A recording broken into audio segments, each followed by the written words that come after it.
I never thought I'd smile again after losing her. For 3 years, every sunrise felt like punishment. Until one rainy night, I walked into a cafe that smelled like memories and found a voice I once prayed to forget. Now, fate's given me one last chance. But at what cost? Do you believe some souls are meant to find their way back, no matter how broken they become? If yes, like this video and share your thoughts in the comments. Daddy, you're going to be late again. Emma's voice slices through my half-sleep like sunlight through dusty blinds. I groan, roll over, and feel the familiar chill of our small apartment. The heater gave up on us last week, but I told the landlord I'd fix it soon. Which really means when I have enough money for the parts. I'm up, I mumble. My voice sounds rough. Too many nights of little sleep. Too many bills whispering my name in the dark. Liar, she says, giggling. You're still in bed. I open one eye. She's standing at the door in her pink pajamas. Her hair a mess of curls, holding her favorite stuffed bunny by the ear. You look like you wrestled a tornado. She gasps, pretending to be offended. You're mean. Mean but awake. I say, sitting up, my back cracks and I wince. Okay, tornado girl. Pancakes or cereal? She crosses her arms like she's about to make a big decision. Cereal, but the chocolate one. You promised yesterday. I chuckle softly. Right, the expensive one. Her face falls. We don't have it. I hesitate. We have enough for a surprise pancake instead. Her frown disappears instantly. With smiley faces? With smiley faces. I say, smiling despite the heaviness in my chest. The frying pan sizzles while Emma hums a tune from her favorite cartoon. I flip the pancake. Try and make it look like a smile, but the batter breaks on one side. Daddy, it's frowning, she laughs. Guess he didn't sleep well either. I say. She giggles, and for a moment, the weight in my heart lightens. When I set the plate in front of her, she bows her head dramatically. Thank you, Chef Daddy. You're welcome, Miss Customer. We eat together. Her talking about a new art project at school, me nodding, pretending I'm not worrying about how I'll pay next month's rent. After breakfast, I tie her shoes while she leans on my shoulder. Daddy, yeah, baby? Do you miss Mommy today? Her words hit softly like a quiet punch. Every day, I whisper. She nods, looking serious. Me too, but I think she's watching. Maybe she saw the pancakes. I swallow hard. Then I better make better ones tomorrow. She smiles, satisfied with that answer, and hugs me tight. Her little arms around my neck feel like the only thing holding me together some mornings. The walk to school is cold. I pull her coat hood tighter. The wind smells like wet concrete and old leaves. She skips beside me, talking nonstop. So, today I'm going to draw a family picture. It's going to be you, me, and Mommy in the clouds. That's beautiful, I say. She'd love that. Emma looks up at me. Do you think she misses us too? Yeah, I whisper. Every second. We stop outside the school gate. She waves at her teacher, then turns to me. Pick me up early today? I smile, hiding the exhaustion behind it. I'll try, Bug. You always try.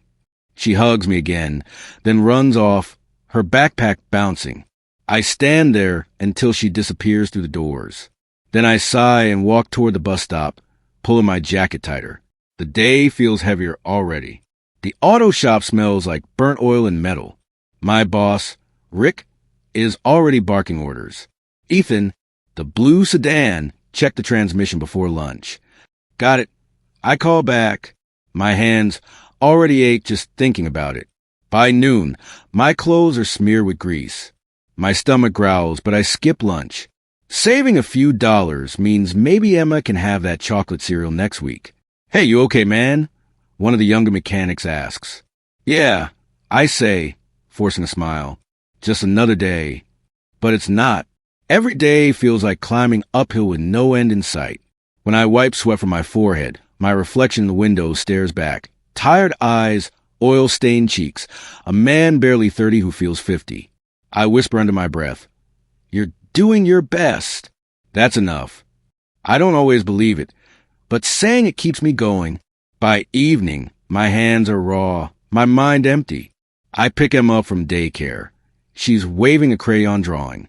Look, Daddy, it's us. The paper shows 3 stick figures, me, her, and a woman with long hair in the sky. That's beautiful, baby. She's smiling, Emma says. See? That means she's proud of you. My throat tightens. Yeah, maybe she is. We walk home hand in hand, her small fingers wrapped around mine. The city glows orange as the sun sinks. For a second, I forget the bills waiting on the kitchen counter, the cold apartment, the ache in my chest. It's just me and my little girl. And that's enough. Later that night, after Emma's asleep, I sit by the window, watching rain hit the glass. The world outside blurs into silver streaks. I whisper to no one, I'm trying, Sarah. I really am. The clock ticks. I think about tomorrow, more repairs, more exhaustion, more pretending I'm fine. I start the car to go get groceries before the store closes. The rain pours harder.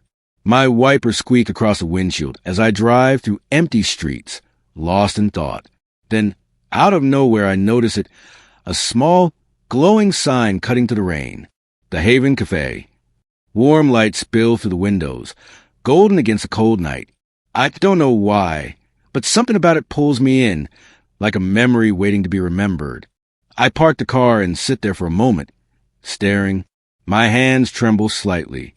Maybe it's just the rain. Maybe it's something more. Either way, I open the door. The bell above the door jingles as I step inside. Warm air hits my face, thick with the smell of roasted coffee and cinnamon. My jacket drips onto the tile floor. I must look like a drowned rat. A soft jazz tune hums through the speakers, calm, steady. For the first time today, I feel still. Rough night, huh? A voice says from behind the counter. I glance up, brushing rain from my hair. Yeah, you could say that. Just needed something warm before I head home. Coffee, she asks. Black, no sugar. She turns the machine, her movements smooth, practiced. Then, as she slides a cup toward me, I finally see her face, and my heart stops. Ethan, she says, barely above a whisper. My name hits me like a jolt. I freeze, try and place the voice with the face. Sharp eyes, soft lips, that same tiny scar above her brow. My chest tightens. Lena? She blinks twice, then laughs, nervous but warm. It's really you. I can't move. I didn't even know you were still in the city. I just came back 2 years ago. Opened this place last spring. Her cafe. Of course. The Haven Café. I glance around. Soft yellow lights, wooden shelves lined with jars. People talking quietly at tables. It feels safe here. Like her. You look. I stop myself before I say beautiful. Different. Grown up, I guess. So, do you? She says, smiling faintly. Older. Tired. Yeah, that's one way to put it. She hesitates, then leans forward. It's really been a long time. 8 years, I say quietly. Not that I was counting. Her eyes flicker, something like regret flashing behind them. You still have that dry humor. Guess some things don't change. Silence stretches between us. Only the sound of milk frothing fills the air. Finally, I break it. So you own this place? Yeah, she says. Started small. Grew faster than I expected. It's my little corner of peace now. Looks like you did well. I tried. She looks away, pretending to wipe the counter. What about you? Still fixing cars. I nod slowly. Yeah, trying to keep things running, machines, bills, life. Life, she repeats softly, like she knows the weight behind the word. I glance at her hands. Same delicate fingers I once held in a campus hallway. Now they're steadier, stronger. I wonder if anyone else gets to hold them now. She must notice the look because she clears her throat. You're married? I shake my head. Widowed. Her expression falters. Oh, Ethan, I'm so sorry. It's okay, I say quickly, though my voice cracks a little. It's been a few years. My daughter's 6 now. Her eyes widen. You have a daughter? Emma, she's everything. Lena smiles softly. I bet she is. She's got her mom's smile. I say half to myself. For a moment, neither of us speaks. There's only the low hum of jazz and the rain tapping the windows. She finally whispers, "You're always good with words, you know that?" "Not really," I say. "I just mean them when I talk."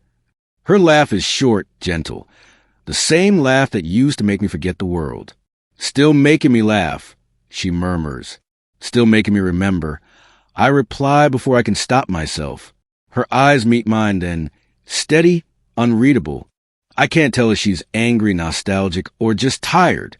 After a moment, she says quietly, "It's strange. Seeing you again feels like unfinished pages." "Maybe," I say, "or maybe just old pages we forgot close." She nods slowly. "Maybe." The air feels thick between us, like all the words we never said are hanging there, waiting. She looks toward the door. "You should get home before the rain gets worse." "Yeah." I take the cup, still warm in my hands. "Thanks for the coffee." "It's on the house," she says. "Lena, you don't have to." "I want to." She reaches for a napkin, scribbles something quickly, and folds it once before slipping it beside my cup. For old times. I glance at her, but she's already turned away, pretending to adjust the display of pastries. "Good night, Lena." She doesn't look back. "Good night, Ethan." I push open the door. The bell rings again. Cold air rushes in, stinging my skin. Back in the car, I unfold the napkin.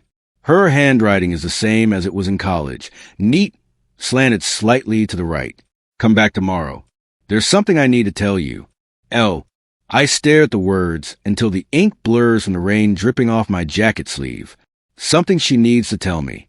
I don't know whether to feel nervous or hopeful. I turn the key, engine rumbling softly. The cafe's golden lights glow in a mirror as I drive away, a warmth I haven't felt in years fading behind me. Maybe tomorrow, I'll find out why it feels like fate pulled me through that door tonight. The napkin from last night is still in my jacket pocket. I must have read Lena's handwriting a dozen times this morning before heading to work. Come back tomorrow. So, here I am back at the cafe. The bell above the door rings, softer this time. The place smells of baked bread and coffee beans. Warm light spills over the wooden tables. My boots squeak from the melted snow on the floor. Lena looks up from the counter, surprise flashing in her eyes before it turns into something gentler. "You came." "You asked me to." I say, try to sound casual. "I wasn't sure if you would." "Neither was I." She smiles faintly and gestures toward a corner booth. "Sit. I'll bring you something better than last night's black coffee." I slide into the booth. My heart feels weirdly heavy, like it's waiting for something I don't understand yet. She joins me a minute later with 2 cups. "Hazelnut latte," she says. "You used to like it. You remember that?" "Some things don't fade," she murmurs. We sit in silence for a while. I stare at the steam curling above my cup. "So, what was it you wanted to tell me?" She hesitates. "Nothing big. I just wanted to talk. It's been years, Ethan. I didn't want our first meeting to end like that." "Yeah," I say softly. It did feel unfinished. She smiles, looking down. Unfinished is one word for it. We start talking. The kind of talk that feels careful at first, like walking barefoot over glass. "Remember that old bookstore by the campus gate?" she asks. "The one with the cat sleeping on the counter?" "Yes," she laughs. "I used to drag you there every weekend. You said it smelled like dreams and old paper." She grins. "Still does." For a second, I almost forget the years between us. Then she asks quietly, "Do you ever miss who you were back then?" "All the time," I admit, but life had other plans. Life always does. Her eyes soften when I tell her about Emma, how she paints stars on a wall, how she hums her mom's lullaby before bed. She sounds wonderful. Lena says, "She is." I pause, then add, "She saved me, you know. After Sarah passed, I thought I'd fall apart." Lena looks down, voice barely a whisper. "I can't imagine that kind of pain." I study her face. There's something behind her calm, a flicker of sadness, maybe guilt. What about you? I ask. You built all this. You seem happy. She exhales. Success doesn't always mean peace. The words hang in the air. I want to ask more, but her expression closes off, like a door I'm not meant to open yet. She stands suddenly, brushing crumbs off her hands. We're hosting a small charity event this weekend for kids at the local shelter. You should come. Bring Emma. I raise an eyebrow. You sure you want a noisy 6-year-old running around your fancy cafe? She laughs. That same melodic laugh that used to light up entire rooms. I insist. There'll be face painting and hot chocolate. She'll love it. She probably would. Then it's settled. She slides a cream-colored card across the table. Saturday at 6. I look down at the invitation, embossed with gold lettering. You really made something beautiful here, Lena. She meets my eyes for a moment too long before looking away. Maybe beauty is just something we keep trying to hold on to. I don't know what to say to that, so I just nod. By the time I leave, the sky is turning orange. The air smells like rain again. I tuck the invitation into my jacket and drive home with the windows slightly fogged. Emma's crayons are scattered all over the kitchen table when I walk in. She looks up. Daddy, you're smiling. Am I? Uh-huh. You only do that when something good happens. I laugh softly. Maybe something good did happen. She squints suspiciously. Did you buy me the chocolate cereal? Not yet. Then what's the paper in your hand? I hand her the invitation. She reads out loud slowly, her tongue poking out in concentration. Charity event? It's like a party where people help others. I explain. A friend invited us. Who's she? Someone Daddy used to know a long time ago. Emma's eyes sparkle. Is she nice? She seems to be. She grins, waving the card like a ticket to a dream. Then let's go, Daddy. Maybe Mommy sent her to make us smile again. I freeze, my throat tightening. Maybe, baby. I whisper. Maybe she did. She hugs my leg, then runs off to draw.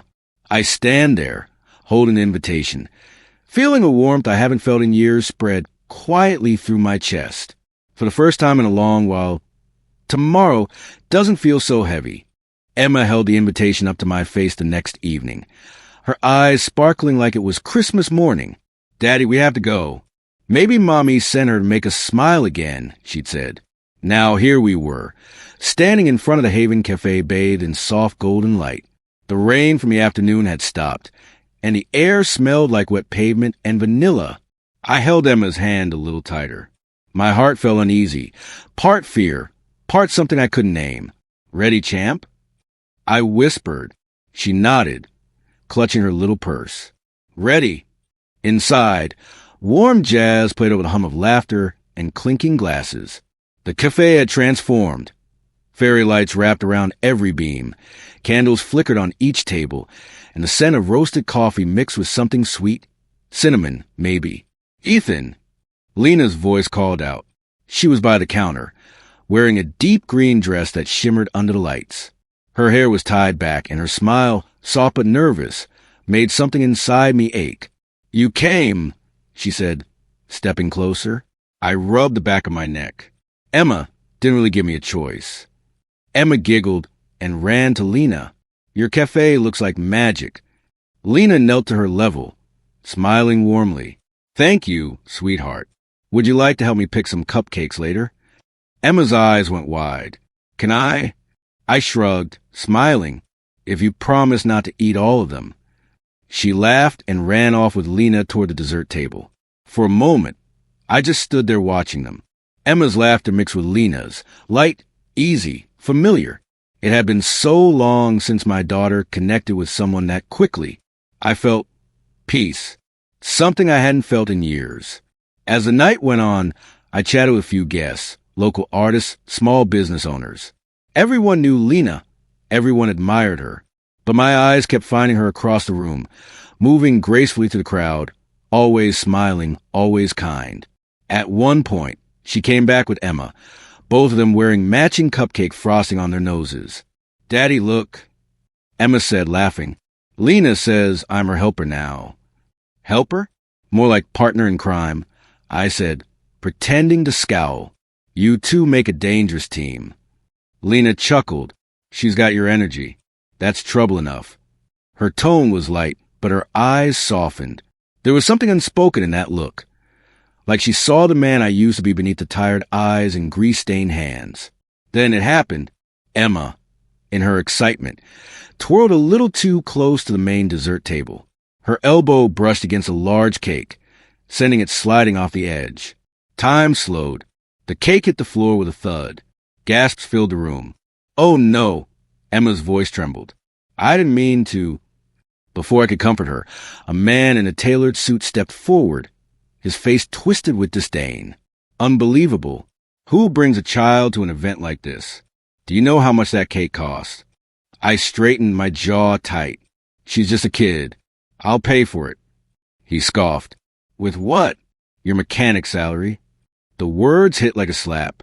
I could feel everyone's eyes on me. On us. Emma clung to my leg, hiding her face. My chest burned with shame and anger. Before I could say a word, Lena's voice cut through the silence. "Enough," she said firmly, stepping between us. "That cake doesn't matter, but your attitude does." The man blinked, startled. "Lena, She's my guest," she said, her tone sharp and calm. "And if you have a problem with kindness, maybe you should rethink why you're here." The crowd murmured. The man muttered something under his breath and backed off. Lena turned to Emma, kneeling gently. "Hey, sweetheart. Accidents happen, okay? No one's mad." Emma sniffled. Really, Lena said softly. "You just made more room for the cupcakes." That got a small giggle out of her. I felt the tightness in my chest loosen.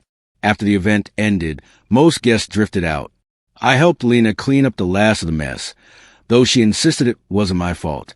Emma had fallen asleep on a couch, a frosting stain still on her cheek. Lena looked at her, then at me. "She's beautiful, Ethan. She reminds me of how gentle you used to be."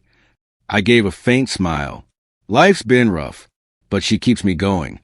She nodded slowly, her eyes glimmering under the dim lights. "I'm glad you came tonight." We stepped out into the cool night air. The street was quiet, moonlight reflecting off the wet pavement. "I'll walk you home," she said suddenly. "You don't have to." "I want to." We walked in silence for a while, the sound of our footsteps blending with the distant hum of the city. Then, just as we reached my street, she stopped. "Ethan," her voice trembled slightly, "I never stopped thinking about you." The words hit me harder than any storm. I looked at her, the girl I once loved, now standing under the streetlight, older, stronger, but still the same in the ways that mattered. And for the first time in years, I didn't feel alone. The next evening, I found myself walking toward the cafe without even deciding to. My steps just led me there, but instead of cafe lights, I saw her sitting alone on a park bench across the street, a paper cup in her hands, her hair loose, blowing in the cold breeze. "Couldn't sleep either?" I asked quietly as I approached. She turned, surprised, then smiled faintly. "You always had bad timing, Ethan." "Yeah, well," I said, sitting beside her. "It's kind of my thing." For a while, neither of us spoke. The air between us felt thick, not uncomfortable, just full of things we hadn't said in years. "I wasn't sure you'd show up," she finally said, looking at her coffee. "I wasn't sure either," I admitted. "But you said something last night, and I couldn't get it out of my head." Her eyes softened. "About thinking of you?" I nodded slowly. "Yeah." She took a deep breath. "I left town after college. Not because I wanted to, but because my parents gave me no choice." I frowned. "They still didn't like me, huh?" She gave a small, sad laugh. "They said you'd never make it far. A guy who fixed cars and dreamed too small." "That sounds about right." I smirked, though it hurt a little. Her smile faded. "They didn't understand how much I loved you, Ethan. I thought if I made something of myself, maybe one day I could come back and make them proud. But when I finally did, I realized none of it mattered. Her voice trembled on the last word. What happened? I asked softly. I built this cafe from scratch, she said. Worked day and night. Everyone calls me successful now. Lena, the young CEO, the girl who made it. But it doesn't feel like success. It feels like survival. And when I saw you again, I realized why. Why? I whispered. Because everything I built, she said, her voice cracking, was built over the hole you left behind. I didn't know what to say. My throat tightened. The streetlight above us flickered, and I could see her eyes shining with tears she refused to let fall. I used to write you letters, she continued. Hundreds. I never sent them. I guess I was afraid you'd moved on. I stared down at my hands. I did move on, or at least I tried.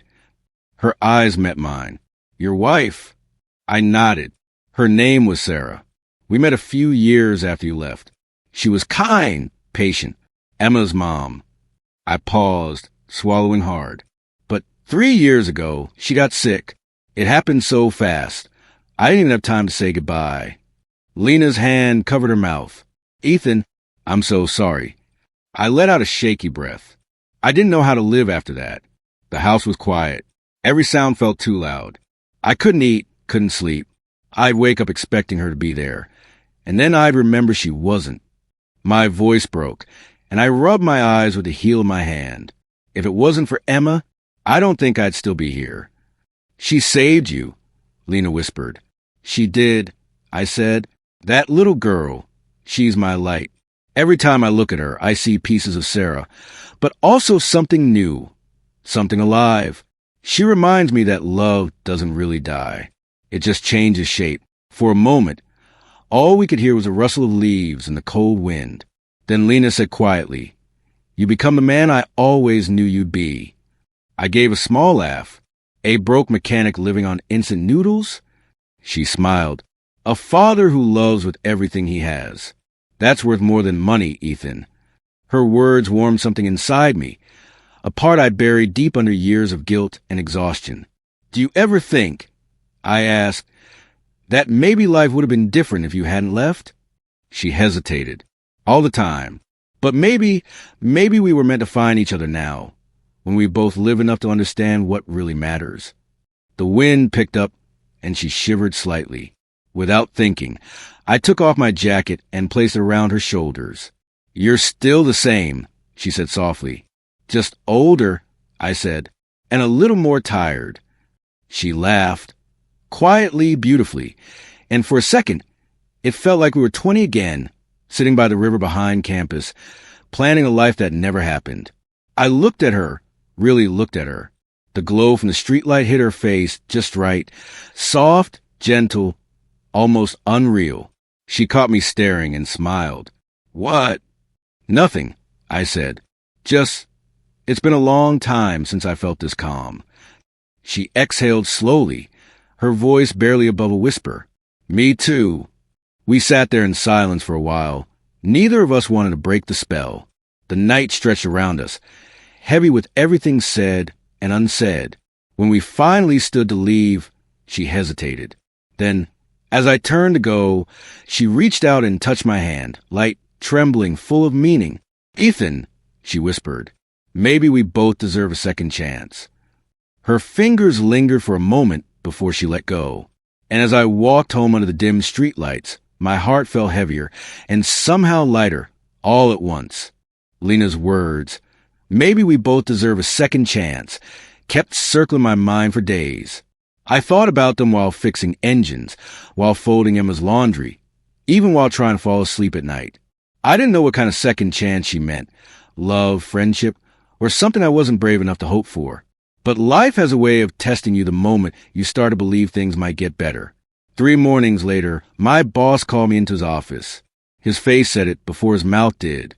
Ethan, he sighed, we're cutting back. I'm sorry, man. I stood there, hands still stained with grease. You're laying me off? It's not you, he said quickly. You're one of the best we have. But business is slow, and I didn't need to hear the rest. I just nodded. Yeah, I get it. Walking home that day, I felt heavier than I had in years. Rent was due in a week. The fridge was half empty. Emma needed new shoes for school. I couldn't tell her. Not yet. She'd start worrying, and I'd see that small crease form between her brows, the same one her mom used to get when something hurt too much. For the next few days, I did everything I could to keep it hidden. I smiled through breakfast, cracked jokes while walking her to school, and pretended everything was fine. But every night, after she fell asleep, I'd sit at the table staring at the bills, those small white papers that somehow carried so much power over your life. Then came Friday. I was late picking up Emma, so Lena offered to drop her off. I didn't think much of it, until I heard their voices outside my door. "Lena, you didn't have to walk me," Emma said cheerfully. "It's okay, sweetheart," Lena replied. I needed some fresh air. When I opened the door, both of them were standing there. Emma smiled. Lena held a paper bag in one hand. Groceries. "Hey," I said, forcing a smile. "What's all this?" Emma answered before I could stop her.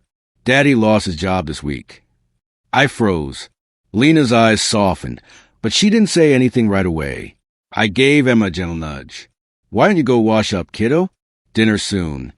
Once she was out of sight, I sighed. She wasn't supposed to tell you. Lena stepped inside and set the groceries on the counter. "You weren't supposed to hide it." "I wasn't hiding," I said quickly. "I just didn't want you to think I was looking for help." She turned to face me, her voice calm. "Ethan, bringing groceries isn't charity. It's what people do when they care." "Yeah, well, I don't want your pity." "It's not pity," she said softly. "It's love." The words hit me harder than I expected. My throat tightened. "Don't say that." "Why not?" she asked quietly. "You think love has to look perfect?" "Because it doesn't. Sometimes it's messy. Sometimes it's showing up with groceries when someone you care about pretends he's fine." I ran a hand through my hair, pacing. "Lena, I've been on my own a long time. I'm used to standing on my own feet." "I know," she said, "and I respect that. But even the strongest people need someone sometimes." She reached into her purse and pulled out a small envelope. "I've been meaning to ask you something anyway." I frowned. "What's that?" She handed it to me. Inside was a simple offer letter, the Haven Café logo printed neatly on top. "Maintenance manager?" I read aloud. She nodded. "You already fix half the things in your own apartment. I figured you could handle the cafe's machines. 2, espresso maker, wiring, plumbing. It's part-time, flexible hours. You'll still have time for Emma." I looked up, startled. "You're serious?" "Dead serious," she said. "I could use the help. And honestly, I'd rather have you there than anyone else." I exhaled, conflicted.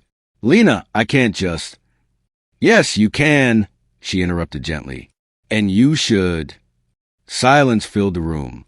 The smell of the groceries, coffee beans, bread, apples, drifted between us. I could feel my pride tightening like a knot in my chest. "Every time someone offers me help," I said quietly, "it feels like I'm failing as a father, like I can't take care of my own kid." Lena stepped closer. "Ethan, you've taken care of her better than anyone could. You've given her love, safety, hope, things money can't buy. This job isn't about failing. It's about starting again." I met her gaze. There was no judgment there, no pity, just warmth. "Please," she said, "let me do this." I hesitated for a long moment. Then I nodded slowly. "All right, I'll take it." Her face broke into a smile, small, relieved, beautiful. "Good," she said softly. "You start Monday." Emma ran out of her room then, holding a drawing.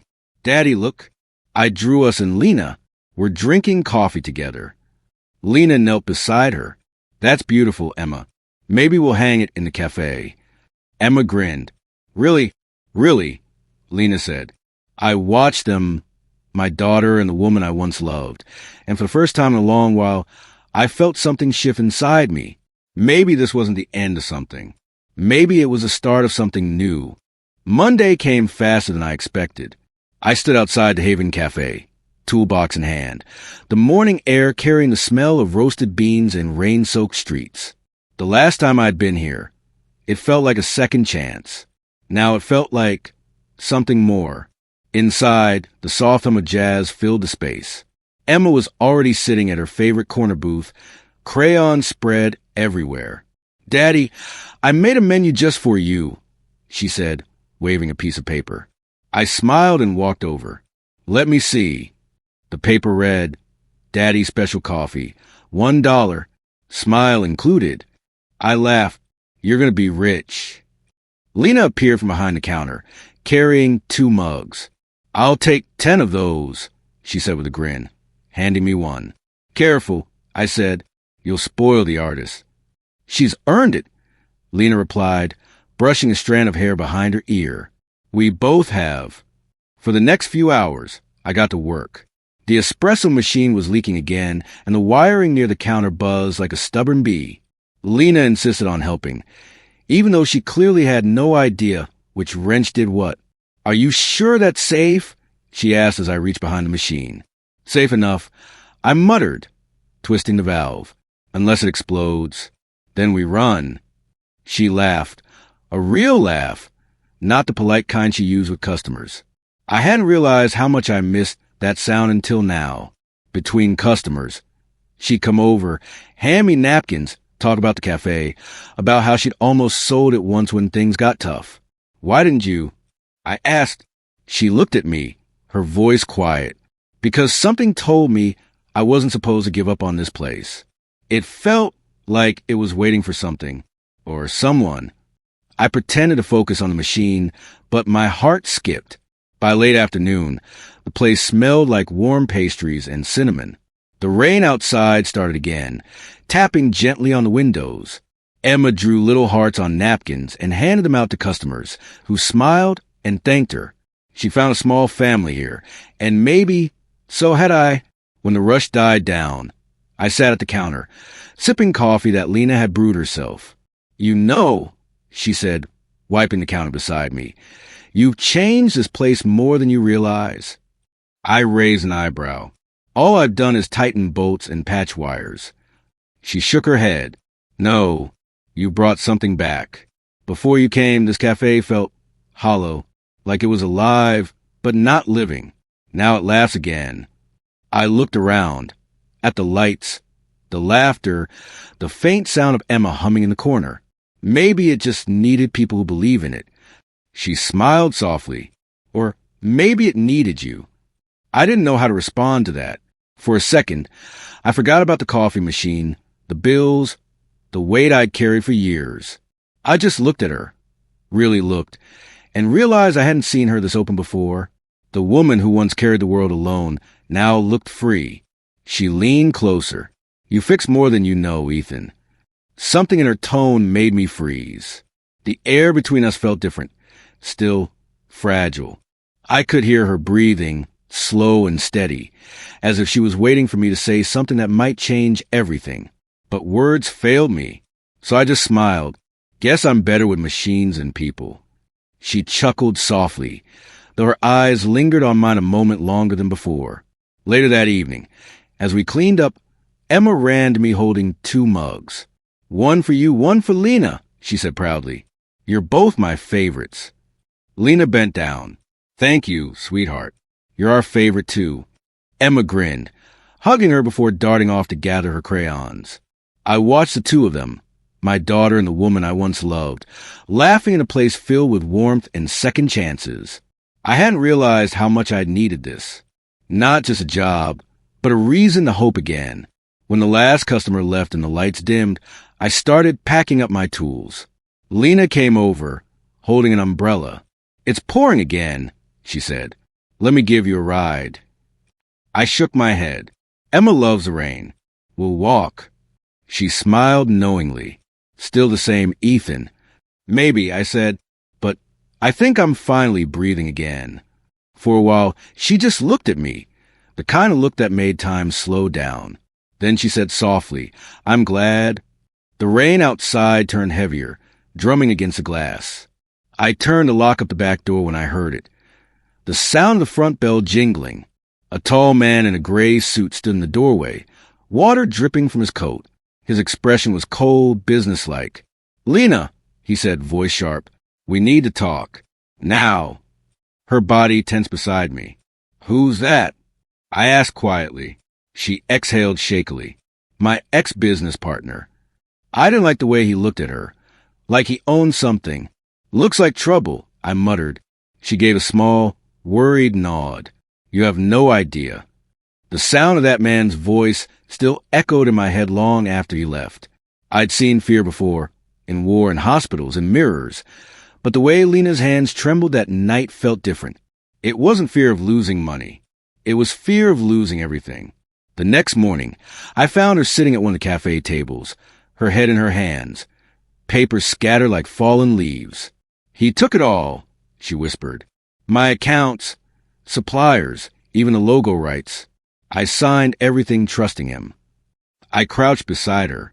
Lena. She looked up, eyes red. I was stupid. No, I said firmly. You were human. Her lip quivered. The cafe's done, Ethan. I can't pay rent, can't restock, can't even keep the lights on. I took a deep breath. Part of me wanted to punch that man's smug face. The other part just wanted to hold her. You stood up for me when I was nothing. I said quietly, let me do the same for you. She shook her head. You've already done too much. Then let me do more. For a second, she just stared at me, as if searching for a reason to believe me. That night, after Emma fell asleep on the couch in the back office, I rolled up my sleeves and got to work. The walls were chipped, the machines rusty, the tables uneven. But I'd learned one thing about broken things. You don't throw them away. You fix them piece by piece. Lena tried to stop me at first. You don't have to do this, she said, voice weary. I know, I said, hammering a loose nail back into place. That's why I want to.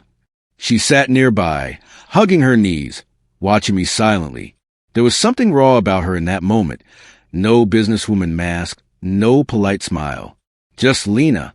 When I took a break, she spoke softly. Why do you care so much? I wiped sweat from my forehead. Because someone once told me love isn't about grand gestures. It's about showing up when everything falls apart. Her breath caught. You think this is love? I didn't answer. I didn't need to. The next few days blurred together. I fixed shelves, repainted walls, scrubbed every inch of that place until it smelled like hope again. Emma insisted on helping too, handing me brushes, taping flyers, humming little songs that made the silence easier to bear. Daddy, will the cafe be happy again? She asked one evening as we painted the front door sky blue. It will, I said, because it has you in it. She smiled, a tiny streak of paint on her nose. Then I'll paint hearts, so it never gets sad again. The next morning we printed homemade flyers, new beginnings at the Haven Café, with Emma's doodles on the corners. Rain poured all day, but that didn't stop her. She ran between cars, handing out flyers, waving at strangers. Please come to my cafe, she shouted with that little voice that made people stop and smile. Watching her soak to the bone, shoes splashing in puddles, I felt something ache in my chest, pride, love, something deeper I couldn't name. Lena came outside with an umbrella. Emma, sweetheart, you'll catch a cold. Emma giggled. We're saving your cafe. Lena knelt down, hugging her tightly. Her eyes met mine over Emma's shoulder. You really are your father's girl, she whispered. By the end of the week, the cafe looked new, brighter, warmer, alive again. The shelves gleamed, the new sign shone under the porch light, and for the first time in a long time, I saw Lena smile without holding back. The reopening morning felt like magic. Customers trickled in, some curious, some loyal. The smell of coffee filled the air again, rich and comforting. Emma ran from table to table, delivering napkins and free hugs. Lena stood beside me at the counter, her hand brushing mine as she poured coffee. You did this, she said softly. I shook my head. We did this. She smiled, eyes glistening. No, you brought me back to life. For a moment, neither of us spoke. The sound of laughter, cups clinking, and rain outside filled the silence between us. Soft, familiar, safe. I looked at her, really looked. The way her hair framed her face, the tiny crease by her lips when she smiled, the exhaustion and grace tangled together. And it hit me. Somewhere between broken walls and fresh paint, I'd fallen in love with her all over again. But this time, it wasn't a rush. It wasn't the young, reckless kind. It was quiet, steady, built from late nights, shared burdens, and the way she looked at Emma like she'd been part of her heart all along. As the cafe buzzed with new life, Lena turned to me and whispered, "You've changed everything, Ethan." I smiled faintly, feeling the truth of it settle in my chest. Maybe, I said, or maybe we just reminded each other how to hope again. Outside, the rain slowed to a drizzle, and for the first time in years, I wasn't afraid of what came next. The smell of fresh coffee drifted through the cafe before sunrise. The world outside was still asleep, but inside it felt like morning had already begun, slow, soft, alive. Emma sat cross-legged on the counter, holding a black marker, carefully drawing tiny red hearts on paper coffee cups. "This one's for Miss Lena," she said proudly, holding up her masterpiece. I smiled. "You're going to make all the customers jealous." She giggled. "Then I'll draw hearts for everyone. Even for you, Daddy." I handed her another cup, pretending to inspect her artwork. "You think this will make people smile?" She nodded without hesitation. "Love always does." Her words lingered, simple, innocent, but they hit deeper than she knew. The bell above the door jingled softly, though we weren't open yet. I turned, and there she was. Lena. She wore her hair loose, her coat half-buttoned, her eyes still carrying the kind of softness that comes only from sleepless nights and quiet healing. "I didn't mean to interrupt," she said, smiling at Emma. "You too look like the new art department." Emma grinned. "We're decorating for Love Day." Love Day. Lena laughed, walking closer. "Every day can be Love Day," Emma declared. "Daddy said so." Lena turned to me with a teasing smile. "Did he now?" I shrugged, pretending to busy myself with a stack of napkins. "She's the boss here. I just do what I'm told." Lena leaned against the counter, her gaze flickering between me and Emma. For a moment, I saw it again, that light in her eyes I hadn't seen in years. Then suddenly, her laughter broke into a quiet sob. "Hey!" I said softly, stepping closer. "What's wrong?" She shook her head, wiping at her tears. "Nothing's wrong.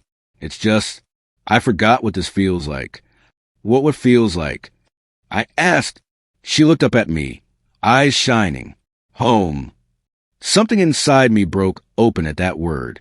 I hadn't realized how much I'd missed it too. The feeling of belonging, of being seen without needing to explain anything. I reached across the counter, my hand brushing hers. "Lena." She held my gaze, silent, waiting. I took a breath that felt like it came from somewhere years deep. For a long time, I thought my story ended with loss, that everything good in my life had already passed. Her hand trembled slightly beneath mine, but she didn't pull away. "But then," I continued, voice low, "you showed up again, in this cafe, with your impossible smile and your strength. And somehow, I started to believe that maybe my story wasn't over after all." Lena's lips parted, a faint tremor in her voice. "Ethan." I took another step, closing the space between us. I don't know how to say it perfectly. I just know that every day I've spent here, fixing machines, watching you with Emma, seeing you fight for this place, it's made me realize something. She tilted her head slightly, tears clinging to her lashes. "What?" "That maybe my story just started again," I said quietly. "With you." The air went still. The hum of the espresso machine, the ticking clock, even the sound of rain against the windows. Everything blurred into silence. Then she smiled, that real, unguarded smile that always used to undo me. "You always did have terrible timing," she whispered. "Yeah," I breathed, smiling back. "But you always waited anyway." Her laugh came out shaky, soft. I never stopped. Before I could respond, she reached up, gentle, uncertain, and her fingers brushed the side of my face. I leaned in without thinking. The world seemed to slow as our foreheads touched first, breath mingling, hearts finally catching up to what our eyes had been saying for weeks. When our lips met, it wasn't a spark. It was a quiet fire, steady, warm, the kind that doesn't burn but heals.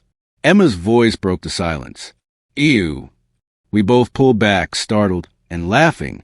Emma was standing there with both hands over her eyes, peeking through her fingers. You guys are so weird. Lena wiped her tears, still smiling.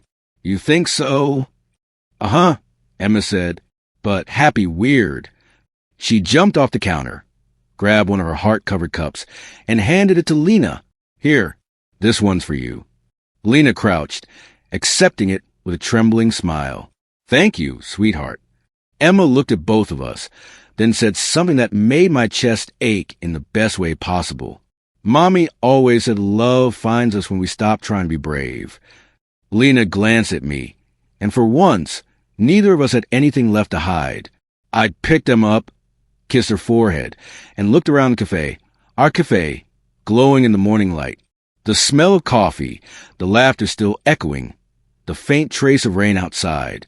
For the first time in years, I didn't feel like a man who had lost everything. I felt like a man who finally found home. The smell of fresh bread and coffee filled the house before the sun even touched the windows. The sound of Emma's laughter came from the kitchen, that same bright, unstoppable giggle that once pulled me out of the darkest days of my life. I leaned against the doorway, watching her spin around the kitchen with a whisk in her hand. Hey, Chef, I said, you're going to paint the whole ceiling with pancake batter if you keep that up. She grinned at me, face dusted with flour. It's okay, Daddy. I'm practicing. Miss Lena said every good breakfast needs love. Lena's voice floated from behind the counter. And less chaos, maybe. She was wearing one of my old shirts again, sleeves rolled up, hair tied loosely in a messy bun. Somehow, she made the simple moments look like art, calm, effortless, home. I walked over, stealing a kiss on her cheek as she poured coffee into a chipped mug. You know, I could get used to this. You have gotten used to this, she teased. You burned 3 batches of toast last week, remember? I laughed. Practice makes perfect. Emma jumped between us, holding up her tiny pancake. Look, it's a heart. I crouched down beside her, pretending to inspect it. Looks more like a potato, sweetheart. She gasped, hands on her hips. Daddy. Lena chuckled. He's just jealous because yours looks better than his. We all burst into laughter, easy, natural, like breathing. And for a moment, I just stood there, letting it sink in. The warmth, the light, the sound of their laughter echoing through our little kitchen. A few months ago, I couldn't imagine this. Back then, I was just a man trying to hold his world together with cracked hands and sleepless nights. Now I felt whole again. After breakfast, Emma ran off to her room to draw, humming to herself. Lena leaned against me at the sink while I rinsed the plates. She's happy, she said quietly. Yeah, I whispered. She really is. And you? I looked at her reflection in the window, her eyes soft, searching. I took a breath. I think I'm finally learning how to be. Her hand brushed mine. You already are. The silence that followed wasn't heavy anymore. It was warm, safe, the kind of silence you could live in. That evening, the 3 of us sat on the couch under a single blanket. Emma had her sketchbook on her lap, drawing little stick figures, me, her, and Lena, all holding hands in front of a big, glowing house. Is that us? I asked. She nodded. That's our family. See? Mommy's in the sky watching. She's smiling now. Lena froze for a second, eyes softening, and I felt something shift deep inside me. Emma kept drawing, her voice small but certain. Mommy must be happy now, because you finally smiled again, Daddy. My throat tightened. I looked at her, at this little girl who carried both her mother's heart and her own light. I kissed the top of her head. Yeah, baby, I whispered. I think she is. Lena rested her head on my shoulder. The room was dim, lit only by the soft golden glow of the lamp beside us. Rain tapped lightly on the window. Not stormy this time, just calm and rhythmic, like a heartbeat. Emma yawned, curling closer to us. Daddy? Yes, sweetheart. Promise we'll stay like this forever? I smiled, brushing a strand of hair from her face. Forever and a day. She smiled sleepily and drifted off, the sketchbook slipping from her hands. I looked at Lena, and she was already watching me, eyes filled with something I hadn't seen since long ago. Peace. I whispered, almost to myself, we're home. She smiled. Yeah, we are. Outside, the rain stopped. The streetlights reflected softly on the window pane, and from where I sat, it looked like the glass itself was glowing. I closed my eyes for a moment, breathing in the quiet. The scent of coffee, pancakes, and something sweeter, the feeling of belonging. For years, I thought my story ended with loss. But as I held my daughter close and felt Lena's hand in mine, I realized it wasn't the end at all. It was grace, the kind that rebuilds love from ashes. And for the first time in a long, long while, I was finally home.